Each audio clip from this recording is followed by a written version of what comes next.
disturbed for a single instant by the prospect of such a frightful catastrophe.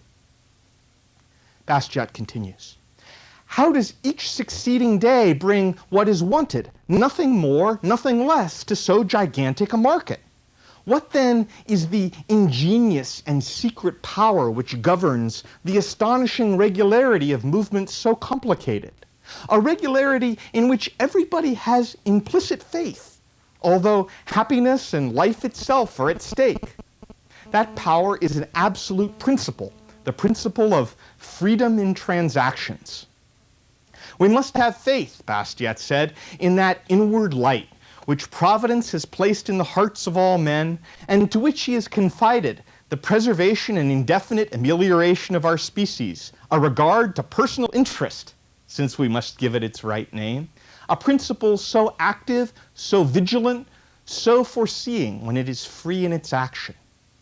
In what situation, I would ask, would the inhabitants of Paris be if a minister should take it into his head to substitute for this power the combinations of his own genius, however superior we might suppose them to be? If he thought to subject to his supreme direction this prodigious mechanism, to hold the springs of it in his hands, to decide by whom, or in what manner, or on what conditions, everything needed should be produced, transported, exchanged, and consumed. Truly, there may be much suffering within the walls of Paris, poverty, despair, perhaps starvation, causing more tears to flow than ardent charity is able to dry up. But I affirm that it is probable, nay, it is certain, that the arbitrary intervention of government would multiply infinitely those sufferings and spread over all our fellow citizens those evils which at present affect only a small number of them. The end of the quotation.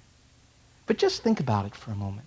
You must have heard some of these stories from time to time about people who come to the United States from some low-income country or some country where the government controlled everything, a socialist economy, and they just walk down the aisles of a giant grocery store, or they just walk through a giant shopping mall, and they are just thunderstruck at what they see.